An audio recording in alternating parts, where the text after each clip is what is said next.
G'day, Stu from UAVfutures here, and today, well, we've got one for those people who want the best of the best. What we're talking about is the Iflight Cidora, and this thing is going to be a freestyle dream. Recently on the channel, we did the Iflight Nazgul. You can pop that up there, a little card should pop up. That thing was just an absolute beauty to fly around. Very, very good value. Iflight's back at it again. They've sort of just done up the Nazgul and done a pimped out version, and that's where we come in with the Cidora. Now I think that's how you say it anyway. I'm gonna do a few little things differently in this video as well, and I wanna know, what do you guys think? I'm very quickly gonna stick it on the bench, and we're gonna just have a look at the overview and sort of just talk about the drone, and then we're gonna go out, do the fun stuff, fly it around, and then we're gonna come back to the bench and finish it off with the components, the design, and then kind of the pros and cons, and wrap up the review. So I wanna know what you think about that process, because normally we do the entire bench breakdown, then we go out and do the field part, but I'm thinking what I might do, I want to do like just the intro and then talk about it a little bit on the bench and sort of the overview, and then go out to field and have some fun. So I want to know what you guys think about that. So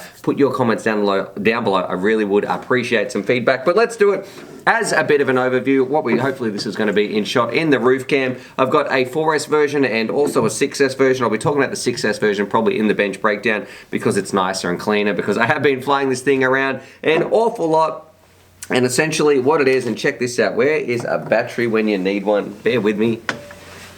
But essentially, check this out, and you've got some extremely bright LEDs on here that look like fire when it is ripping around in the sky. I'm gonna have to unplug those because you can see the shine coming up in my face, but yeah, essentially it's got some beautiful LEDs on here, and they have put in the work when it comes to the components and everything they've got in here. But you take it out of the box, you bind it up to your radio, and expect to have a beautiful flying experience. It's gonna hold up well. It's got some top-notch gear in here. It runs 5-inch. It doesn't come with a GoPro mount, but it is more than capable of ripping around with a GoPro, and it's got some TPU mounts and a bit of protection on here as well. So when you're smashing into things, you're gonna have I guess your drone is gonna have a better chance, especially flying around some abandoned buildings or anything like that. So as an overview, just expect the Iflight Nazgul, but even better, like the components and everything in here, they have just made it, I guess, like a deluxe, ultra deluxe version or something like that. But what we should do, this is it, I guess, as an overview on the bench. Very, very quickly, let's go have some fun, and then we'll come back and break it down and look at the individual components, the upgraded motors, the twin gyros, the 1000 milliwatt VTX,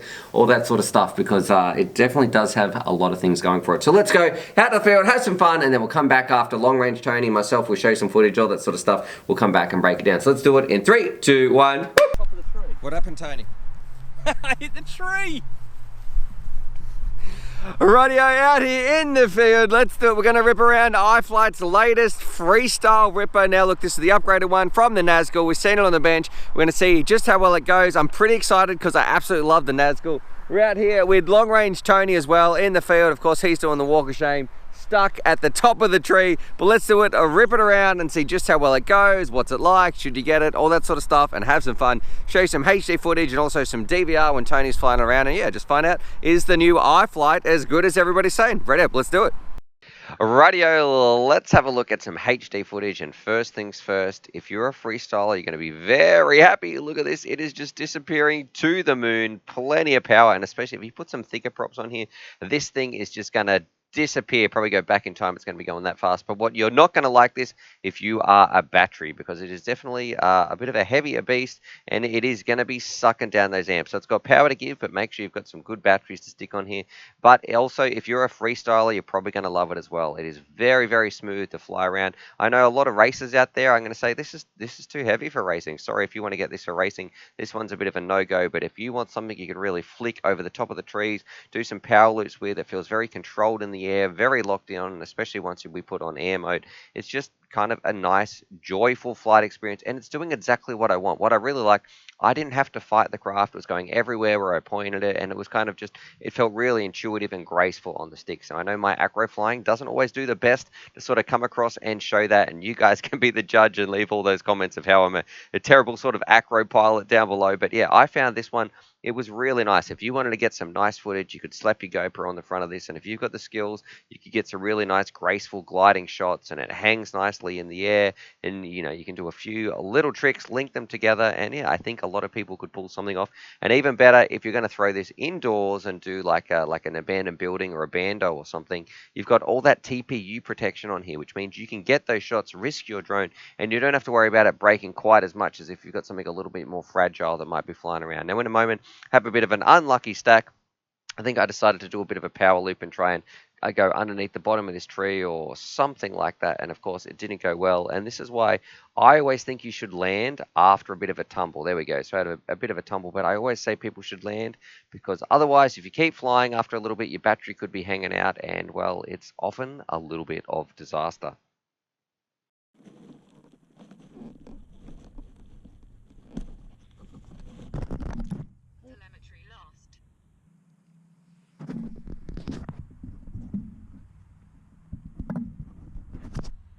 Alrighty, so I should have tried to keep going because we've got a big slice in our battery now, which kind of sucks. So I knew something was up, but I thought, oh, I'll just keep going and see what happens. Lesson learned. There goes the battery. Good one, Stuart. LRT. So this is Iflight's latest freestyle edition. The Nazgul is probably one of the dream freestyle drones, one of the best ones to come out. They've come back with like an even updated, more pimped out version. So first thoughts. I haven't told you anything about it either. No. Like, there it is. Take it. Yeah. Okay. I really like the motors. I like the design on the motors. They look cool. Zing's a pretty motors. Popular motor of choice. Never heard of them. But haven't you? Never heard of them. Okay, all right. Well, I'm going to say Zings are very, very popular, very well renowned. Yep. So I'm liking the motors. I'm liking the fact this is bind and fly, I'm assuming. Yes. I like the fact it's already got the LEDs in. That's really cool. I actually like this style of frame with the two stacks. With the VTX stack at the back. VTX at the back. What about all this TPU? Any thoughts on that? Look, take it or leave it. It's just, I don't know. It's not really for me, but okay. You know, I don't know. I like this arrangement at the back with the antennas. You look at my quads, there's got antennas hanging out everywhere. I like this nice, neat arrangement at the back. Let's have a look at one of your antennas. So, have a look at one of them. Yeah, so if you take this solution. Yeah, it's just, that broke off the other days. You have them. A bit of tape. A bit of heat shrink, yeah, a zip tie. But that broke. That's not even plugged in, mate. Yeah, that's why. Okay, all right, back to this one. So I can see why you prefer when it comes to little TPU. So I kind of like that. I like the fact that it's nice and neat. Yeah, I like it, and plenty of room on the top plate for a 1500 and a GoPro. Nice amounts of protection, 8 standoffs, replaceable arms, individual arms. All right. Should we put it through its paces? Absolutely. All right, let's do it. Yeah, it's a nice arrangement of frame. All right, I just stuck a battery on. Where the battery strap is, it's quite far forward. So if you're using a GoPro mount, it does leave the back of the battery to be a little bit loose in my mind. There is a second battery strap on there, or battery strap hole. Yep. Just under the TPU, so maybe that would warrant that. But do you find it a little bit awkward to plug in this length? I did. It was just with a 1500. It's the back of the battery sitting over the exit for the wire. And if you have it the other way, you have like too much hanging out, and that's where it's going to fall into the props. Correct. And a lot of my batteries are all sliced and diced. So yeah, let's give it a go. See what it's like. Let's do it. And see what she's like. All right, let's give it a punch out while the battery's fresh. Oh, that's all right.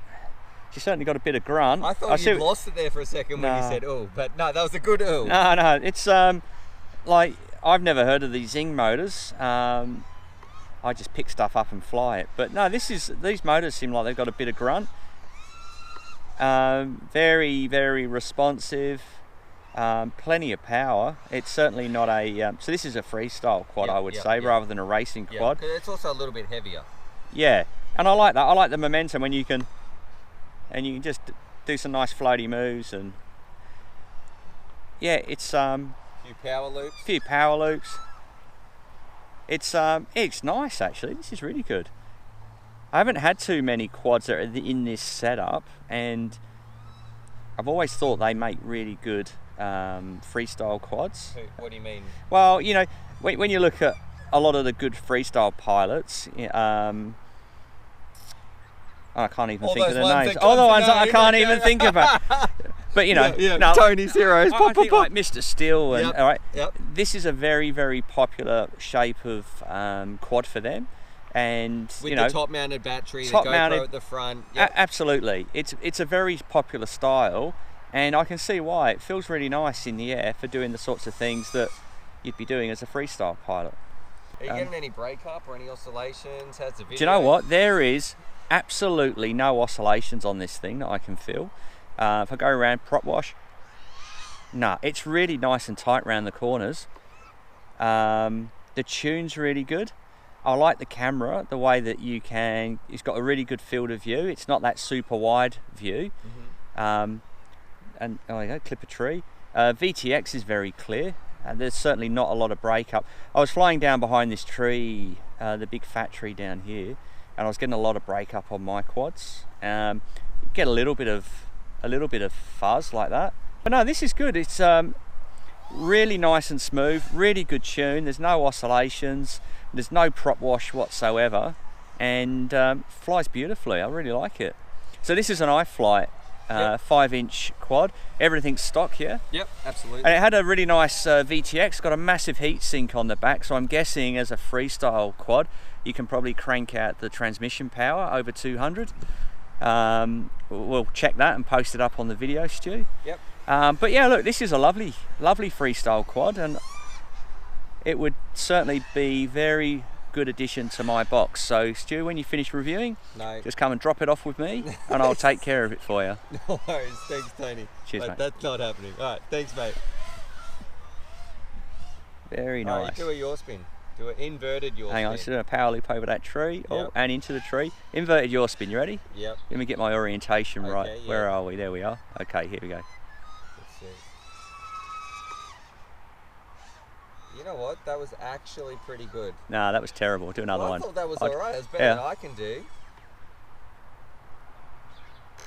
There you go. That was better. Yeah, that was cool. You're going back more than... You don't go flat, do you? You almost go back more. You have to, because if you don't go Otherwise, you flat... keep the camera's flat, you drive yeah, that's exactly right. So you've got to tilt it. So I usually go up and then tilt like that till I just see the top of the horizon, and I pick a tree and I rotate until I see the same tree again. Okay. All right, so... Tips with Tony. Yeah, tips with Tony, the crappiest pilot in town. Okay, no worries. Thanks, mate. All right, there we go. There's that row of trees, and there it is again. There you go. Bring it in.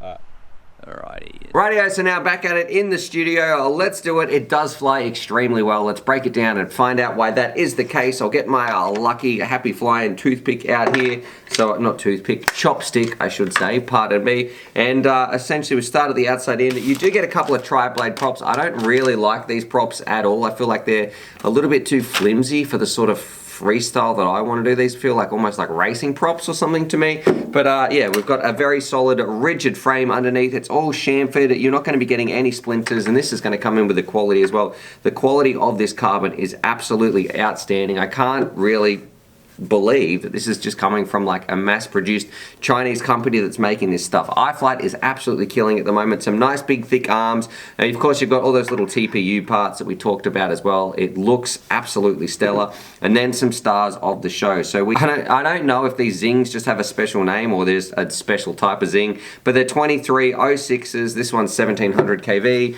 The 4S version I think is 2450 kV, so a little bit lower kV as well. Of course, we've got those beautiful LEDs that boot up. That is one difference between that and the Nazgul. And then moving towards the middle, we have some other special things. So we've got a 50 amp ESC right there. So you shouldn't be blowing that anytime soon. That's the same in both of them. You have a twin gyro F7 flight controller board there, rocking Betaflight and the OSD, all that sort of stuff. So one of the best gyros you can get. I think it's Success X is how you pronounce it, or something like that.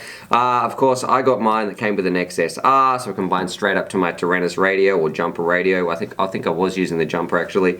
And then we have another star of the show on the FPV side of things. We have a 1000 milliwatt VTX in here, or a 1 watt VTX that has a huge heat sink on there. You can see that. I'll put a picture on the screen as well. So if you're somewhere with a lot of interference, you're flying through a lot of buildings, they've really listened and they've given you the power. If you're allowed to do that in your country, this thing can definitely pump out a ton of juice. It's hooked up with the smart audio. I think it's using the Tramp protocol. We've got a nice little antenna on the back and then a CAT-X cam on the front. Ooh. a CADX cam on the front, and overall the components in here I'm going to say are outstanding. Iflight has chosen a very, very high quality drone, but that's also reflected in the price as well. But essentially it has top quality gear in here when you're looking at the components. Now let's talk about the design of the thing. I like how it's got replaceable arms. I love how they put the TPU mounts on here. Everything with all the TPU and the way it all comes together, not only does it protect your drone, but it does some really sensible stuff like the antenna mount out the back, and you can see I've got it with this one. You get these two little antenna tubes. It just stops everything from getting cut up and broken when you're flying around. I love how they've got a big capacitor in here. So yeah, the design of the thing is just, it's just a well thought out, normal, standard freestyle drone that's doing what it's doing with some nice DPU mounts. The quality of the thing, and this is where I'm going to say Iflight, keep doing what you're doing. 10 out of 10. I know it's pretty pricey. Well, I think it's pricey anyway, especially when you get the Nazgul for 200 bucks, but the quality with the TPU mounts, the chamfered carbon, the quality of the actual components themselves, 1000 milliwatt VTXs, like the twin F7 gyro flight controller, stuff in here, you can definitely see where they get that price from, because it is an absolute about as premium as you can get without jumping up to some boutique builds like Catalyst Machine Works and those sorts. So overall, the quality of the thing, Iflight 10 out of 10, very, very impressed. And then that brings us on to the pros and the cons before we wrap this review up. And I'm going to say I like everything about this drone. I think I would like it if it was a little bit cheaper, but then I guess if you want that, you could get the Nazgul, which did fly very, very well as well. That's a weird sentence. And the components, the protection, everything out here is nice. Some things I don't like though. When it comes to the battery lead, I wish it was a little bit longer, because for me, if I'm using my 4S version, I've got some big 1500s on here, it was always a bit awkward to try to plug it in. Either make the battery lead just a bit longer please, so I can thread it around and tie it underneath this Velcro strap. That's what I'd like to be doing. The props, I'm not really a fan of at all. I feel like they're too thin. I want something a little bit chunkier, especially on these lower KV sort of standard motors. Like they're not up near the 2700s or anything. I would like to put a chunkier prop on here to get a little bit more oomph out of it. And I also felt like it was a very hungry, like it's a heavy quad when you're going to put a GoPro on there. It's going to be hungry on your battery as well. So don't be expecting some stellar flight times. It's definitely a hungry little beast with the amount of power that it's got. So yeah, your batteries aren't gonna like it whatsoever, because this thing can absolutely scream. And then the other one, which I think is pretty dumb, Iflight, you need to listen to this, fix this up. Lucky it's an easy fix, but when you go to set this up, it's a freestyle beast. Why on earth is it locked? Or when I say locked, you have like your self-level mode where it's going to be flying around self-leveling. The entire range is filled up in Betaflight, which is stupid. It doesn't even, so it doesn't matter where you flick that arm, where you flick that auxiliary 2 switch, it's all going to be in self-level mode. So you need to go into Betaflight and turn that off ASAP. Enable air mode. So there's a few little things. I feel like the people have built the best drone you can get for this sort of money, but they also have just mucked up when it comes to just setting up the mode tabs on Betaflight. I mean, how hard can that be? Put air mode on. Make it so people can actually get into acro mode. They're not stuck in stupid self-level horizon mode. All that sort of stuff, which takes about 2 seconds on Betaflight, but for a Binaflight that comes out of the box, that's one thing that should be fixed. Anyway, what do you guys think? Drop your comments down below. What do you think about Nazgul, not Nazgul, what do you think about Iflight sort of stepping up their game and improving on what they've already done with the Nazgul, all that sort of stuff. What do you think about these LEDs? And most importantly, what do you think about me breaking these videos down into sort of a different segment where we do the breakdown and then we go out and fly, then come back and wrap it up? I'd love to know. Other than that, subscribe for more FPV related content, and as always, happy flying.